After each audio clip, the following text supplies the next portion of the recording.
across my travels, working with many agencies, one of the things that comes up a lot of the time is how do we start moving from working in the business to working on the business? It's a question I'm asked so many times.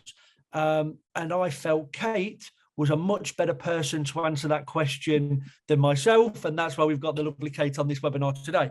But Kate, before we get into the how do I work on the business and not in it, how do I develop my team, how do I become a leader, I notice you're a bit of a TikTok star / sensation. So do you want to give us a little bit around your new TikTok fame? Yeah, well, it's very kind of you to say sensation. I think that might be slightly overstating it, although 31 something thousand followers this morning. So I'm not quite sure how that happened.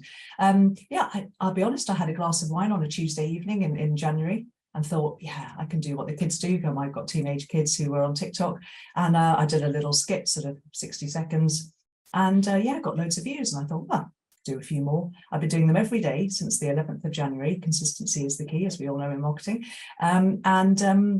It's just blown up. The one I posted on Monday about an exit interview's had 1.4 million views. Wow. So, and what's the general theme of the TikTok video? It's a parody of a bad manager called Linda.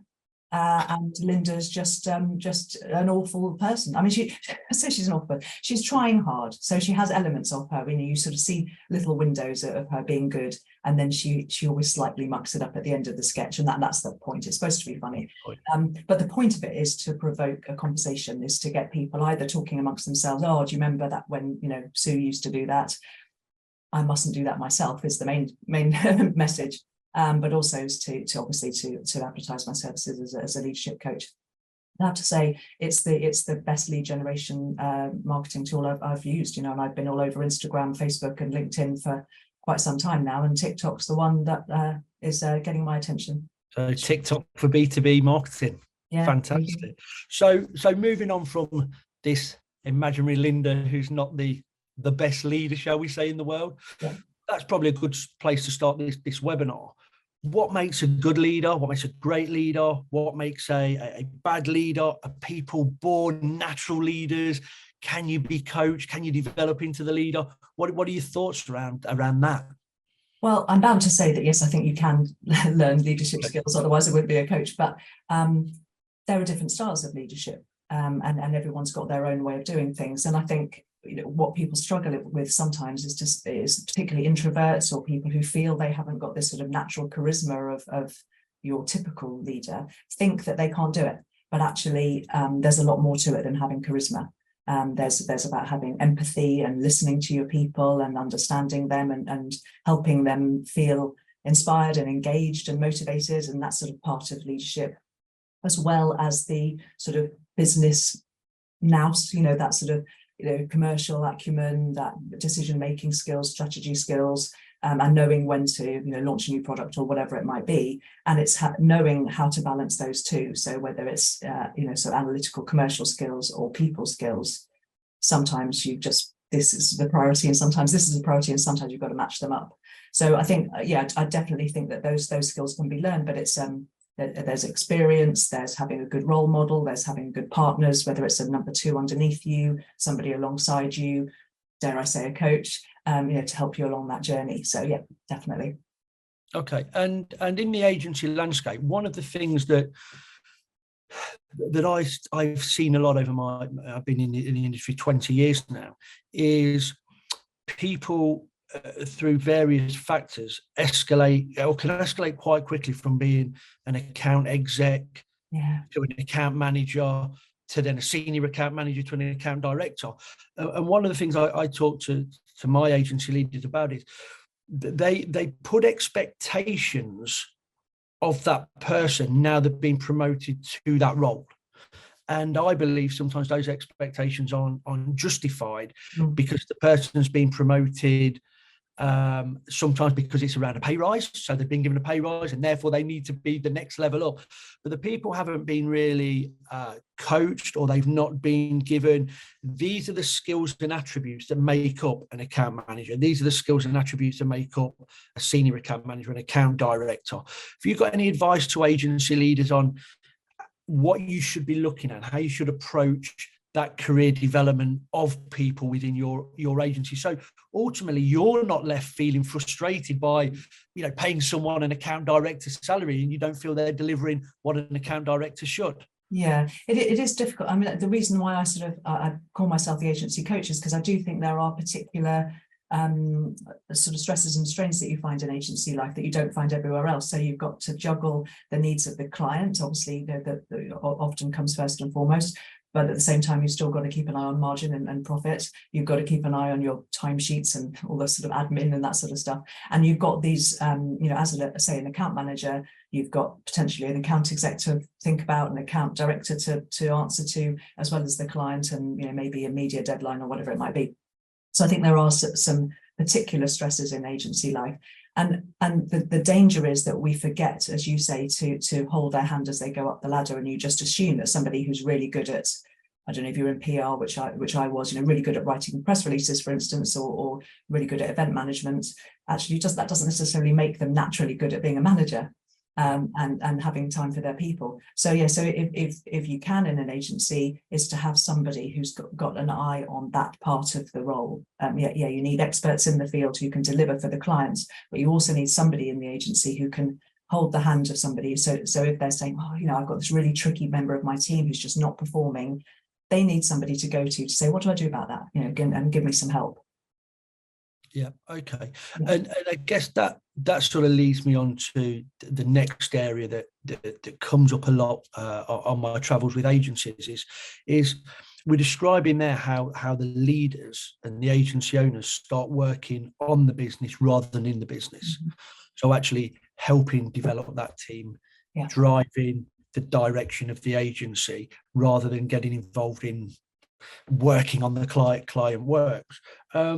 And that's often a hard break to actually be able to do that. That's really a hard break from working in it to working on the business and not being pulled back in all the time.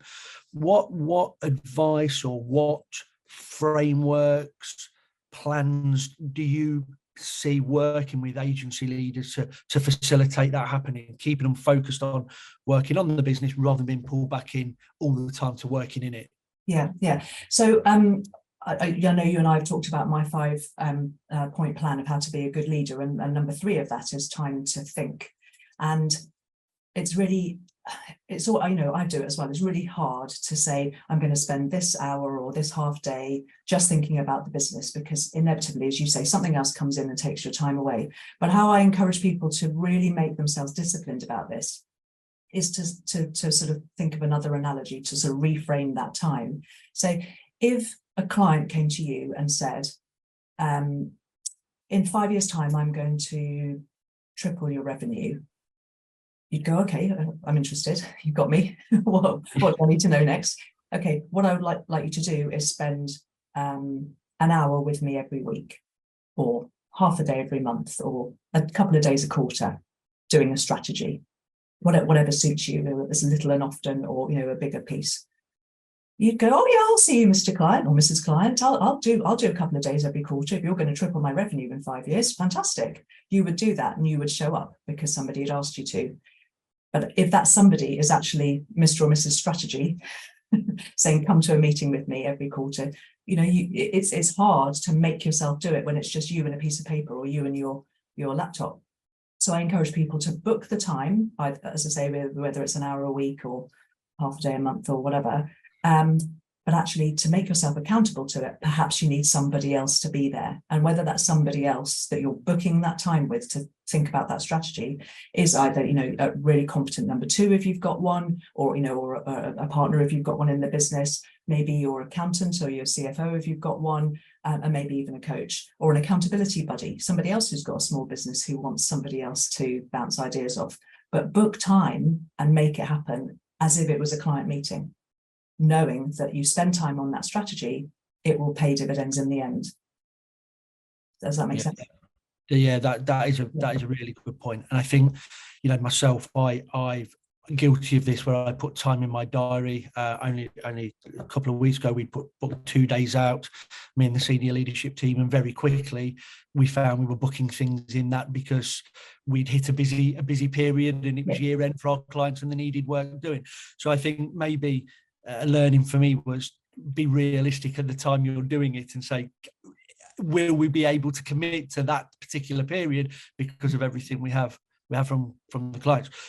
Just out of interest, Kate, you mentioned that was 0.3, I think, of 5. Yeah. Would you be prepared to share the other 4? Absolutely. Yeah. The first point is about being aware of the need for change. So, and what I mean by that is so easy, particularly when you're running an agency, to just be answering to clients, be looking at finance, be just going through the treadmill and sort of on a hamster wheel a little bit, sort of slightly in the back of your mind thinking, oh God, is this what I signed up for when I started this agency, or is this what I meant to do? And if at some stage there is a click that makes you go, actually, do you know what, something does need to change? It's a bit like with your health. You just sort of, if you're not naturally a person who does lots of exercise, you sort of go through. I don't know about you, but I sort of put on a few pounds over Christmas or over the summer holidays, and then suddenly something goes, right, this is enough, I can't even do my jeans up. It's a bit like that. Yep. So you get to a point where you think, actually, do you know, something's got to change. So being aware of the need for change is, in my opinion, the first step of knowing you need to do something with your leadership skills. But being aware of the need for change and then committing to that change are 2 slightly different things. So that's my first step, is being aware of a need for change and committing to that change, knowing that you've got to do something, whether it's about your mindset, your approach, how you manage your time, or if it's changing your circumstances, changing the look of the agency for some reason, changing its direction or the strategy. So that's the first step. The second step is knowing your purpose, which to some people might sound a little bit woo-woo and, but actually it's so important to know who you are, what your values are, what your strengths are, what your purpose is, what you're trying to do, what your vision is. And as agencies, we often help our clients work out what their vision is and then forget to do it for ourselves. But it's not just for the agency, it's for us as people to know, what's really, really important to you, what's your North Star, and what's sort of guiding you. And if you know what's guiding you, then you know your boundaries, and it's really easy to make decisions. You know that you're going to say no to that client because it's completely not in your values set, or the client asks you to do something which doesn't agree with your values, and you just know to say no. So it sort of can help make things simpler. So the third step was time to think. So what I was talking about before, blocking out time to strategize and to actually think about the business and its direction. Step 4 is time to lead. So this is, again, carving out time for your people. And it's really easy, again, to be so busy. And Linda does a TikTok on this where she's, I'm just too busy and too important. I'm so sorry, I haven't got time for you. I'll see you next month, type of thing. And how often do we do it? We miss our one-to-ones with our staff. We don't take time to write them job descriptions. We don't set them objectives. We don't set expectations reasonably. And then we wonder why they don't live up to our expectations, because they don't know what they were. So taking time to be with our people. And again, if I can use the sort of analogy of how to make time for people, it's if one of your members of staff, or even the whole team, came to you and said, I could probably double my output. Yeah. And I could probably get everything right first time. Yeah. Well, why don't you then? Well, because I'm not really sure what your expectations are, what my objectives are, what the purpose is, what strategic objectives of the business is, how I fit into the whole picture. And I just don't feel like I really get listened to. I don't have psychological safety, so I'm not taking risks because I think you're going to shout at me for making mistakes. And I don't really feel like, we've got a connection. Oh, okay, so how could I amend that? I don't know, spend half an hour with me a week. And that would double your output and make sure you make your output more accurate. Yep. But people aren't aware that that's the problem. But if that was the conversation you were having with your team, I'd hope that you jump at the chance to spend half an hour with them a week, or whatever it is, an hour a month. It's just sort of reframing where the time is worth investing. We so often say, haven't got time to delegate, haven't got time to train, but what's the opportunity cost of not delegating and not training? And then step 5 is time for you, which again is hard to do when you're an agency owner, and I'm guilty of it myself right now. I'm working ridiculous hours at the moment, so trying to get this, expand my business. So I do sympathise with it, but I'm aware that if we don't make time for ourselves, there's a very high risk of burnout in this industry. We're all pushed all the time. There's the balancing the creative with the deadlines, with the organization and stuff, and it's just really hard. But these brick walls, these burnout incidents don't really give you much warning. You're trundling along thinking you're doing fine, and then suddenly you hit a wall and you're not fine, and then you're no use to anyone. So it's worth taking some time to do whatever it is that brings you joy, and remember we're all human. Yeah, I really like that. I mean, they're all great, but I think the fourth one around that spending time and really taking the effort to develop and manage your team is critical, because we know the cost of staff moving on is huge. Recruitment costs are never coming down. Finding good talent is really challenging. So I think that fourth point is really, really critical in today's agency world, because good talent is so hard to come across. Absolutely. And also, if you want to scale, you need to have people who have been with you for a while, who know the ropes, who know what they're doing, who can come up the ladder and push your senior leadership team, if you've got one, up, and to come up the ranks and to keep flowing it. And we all know the great agency model is still a pyramid model. You can't have a hugely flat structure. You need lots of doers, but you need to be the thinker at the top. Yeah, that scalability question sort of brings me down another avenue. And I work with lots of agencies that are getting to that point where they're starting to think about, what does my exit look like? When do I want to get out from this business and reap some of the rewards for the 20, 25 years I may have put into this? And one of the things I know is that if an acquirer is looking at a business, they're going to be looking at what's that leadership team behind the owners. If I'm about to pay this amount of money and there's an earnout, what are the reasons that senior leadership team are going to still be in place in 2, 3, 4 years' time? And lots of agency owners and leads I've spoken to, one of their challenges is building the boardroom. What does that boardroom start looking like? And not just from a point of view of the boardroom being there as a tick box exercise for the sale of the agency, but also building the correct boardroom that then is supporting both the owners and the leaders and the agency overall. Yeah. Have you got any advice, stories, anything that you could share for people on this webinar around how you start considering building that boardroom and what does it look like? One of the things I'm mindful of is often people are on a board because they've been at the agency the longest time. They may not be the right people to actually be on that board or in that position. So anything you've got advice around that, I think would be hugely valuable. Yeah, I certainly think it's tempting sometimes for agency owners. Some of them are really generous and will give equity and will, as you say, nurture talent coming up, and others sort of say, no, it's all mine. I'm going to keep it as it is. But I think having somebody who can, what was the word I'm looking for? Keep you out of prison. No, to give you some guidance in a governance capacity is what I mean. To sort of say, to keep you honest, I suppose, and just sort of make sure that you're doing the right thing for the people and might do the right thing for the agency, and almost outside of the agency, so in like a non-exec type role, to my mind is a great idea, because it just keeps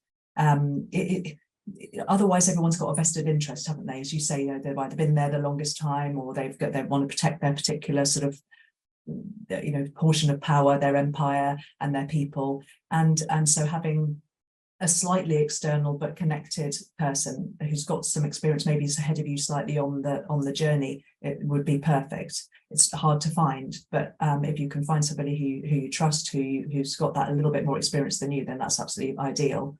But I think working as I said before, when I was talking about the time to think and making time to have a strategy, to have booked time with somebody else is a really good way of doing it, making you accountable. So there's some sort of accountability buddy, as it were, or dare I say again, a coach. And there are business coach. I'm not a business coach, but there are some fantastic business coaches out there that can really help you grow and scale your business ready for exit. Yeah, that sounds really, really useful advice. We've just coming up to 5:02. I said we try to finish a couple of minutes before. So it's been a great session. As always, this time just flies by. I cannot believe we're at 55 already. Kate, it's been amazing speaking to you, and I will be following you on TikTok and watching the adventures of Linda. Before we sign off for Friday, one final question, really. If you could give agency leaders one bit of advice or a key takeaway, or that a little bit of sage knowledge, what would it be?